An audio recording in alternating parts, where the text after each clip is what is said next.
Bonjour à tous et bienvenue dans cette nouvelle vidéo, c'est Adrianalyst et aujourd'hui on se retrouve pour parler de ce qu'il se passe chez Warner Bros ces derniers temps car tout est un peu étrange. Un film Bad Girl qui avait coûté 90 millions à la production a été annulé alors que le tournage était terminé. Un film Supergirl a aussi été annulé et le film Aquaman 2 a été reporté. Nous allons parler de tout ça et de leur rivalité avec Disney. C'est Adrianalyst, votre analyste d'histoire, mais pas que, et c'est parti.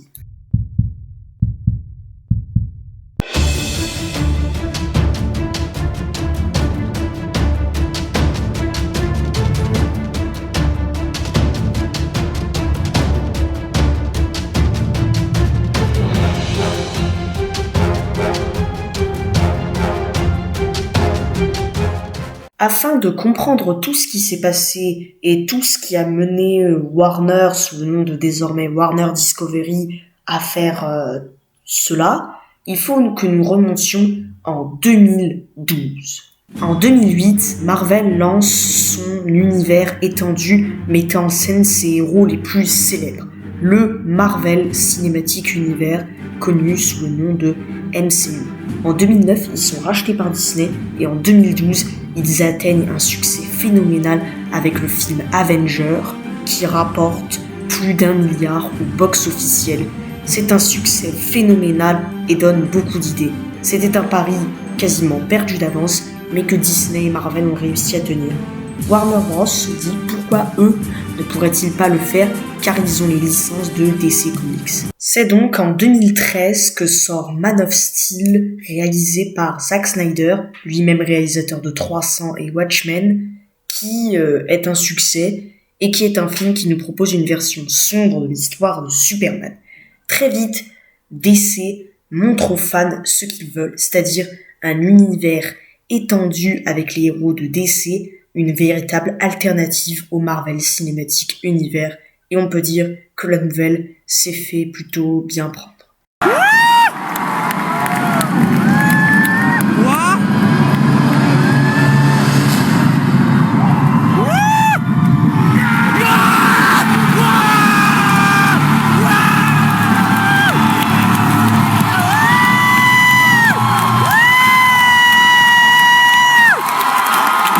En 2016 sort Batman vs Superman, un film qui réunit les deux héros les plus iconiques de la pop culture américaine.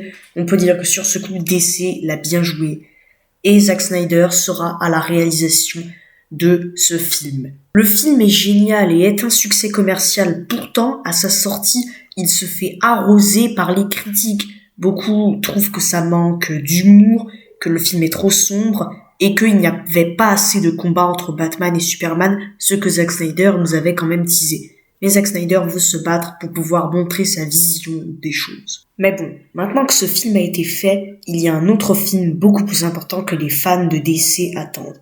Justice League, les alter-ego des Avengers, mais version DC. En 2017, le tournage du film commence, mais Warner veut que ça prenne une tournure un peu comme Marvel et impose des conditions à Zack Snyder. Par exemple, le film ne pourra faire que 2 heures, ce qui l'embête beaucoup vu ce qu'il avait prévu.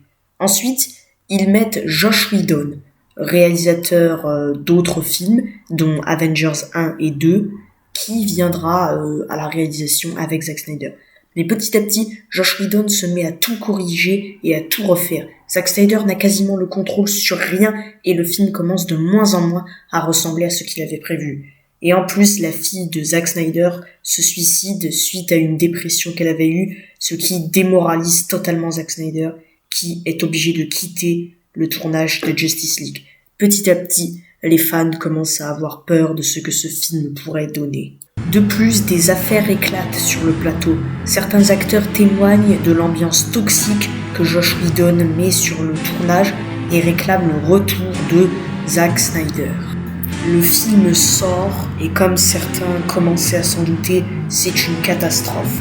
Le film est mauvais, a un humour un peu nul et ne fait pas des records incroyables au box-office. Contrairement à Marvel qui sort des films ayant de grands succès, notamment Avengers Infinity War qui rapporte 2 milliards au box-office. Avengers Endgame lui aussi dépassera les 1 milliard au box-office. De plus, Disney vient de faire un coup de génie en lançant sa plateforme TV Disney+, où ils mettent leurs films, mais aussi leurs séries Marvel, Star Wars, car ils ont aussi racheté les Star Wars. Bah ouais, Disney, c'est le meilleur studio du monde en termes de films. Les fans de DC lancent donc un mouvement pour que Zack Snyder revienne à la réalisation de Justice League et puisse réaliser sa version de Justice League. Un hashtag est même créé, le hashtag Restore the Snyderverse, et voilà. Après 4 ans de lutte, les fans obtenurent enfin ce qu'ils voulaient. En 2021, sort Justice League Zack Snyder, qui est bien meilleur que la version de 2017.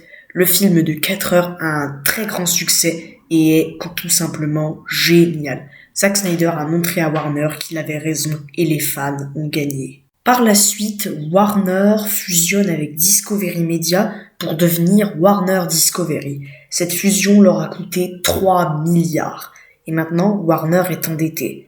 Donc, ils n'ont qu'un seul objectif, comme l'a dit leur nouveau patron, faire du chiffre avec des gros films. Et on ne va pas se mentir, Batgirl, Supergirl ou Shazam, ce n'est pas ce qui va ramener du monde dans les salles de cinéma. De plus, Marvel et Disney vont vraiment loin, car à la San Diego Comic Con, ils ont annoncé quelque chose qui a fait énormément de bruit. La date de Avengers 5 et 6. Et si ça continue, Warner sera très très bas et Disney beaucoup plus haut.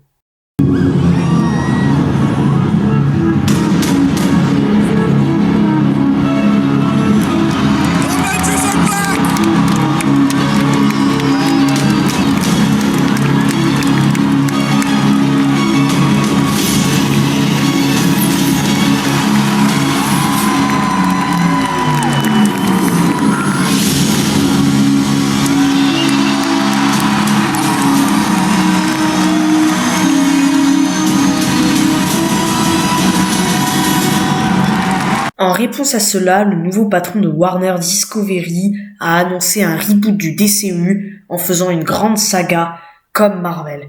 Qu'est-ce que ça va donner? Est-ce que Zack Snyder sera à la réalisation de tout cela? Si c'est le cas, ça voudra dire que les fans ont vraiment gagné. Mais en tout cas, c'est une bonne nouvelle et DC va essayer de s'en tirer. Et bien voilà, nous arrivons à la fin de cette vidéo. J'espère qu'elle vous aura plu. N'hésitez pas à me partager votre avis dans les commentaires, à liker, à partager et bien sûr à vous abonner, c'est très très important.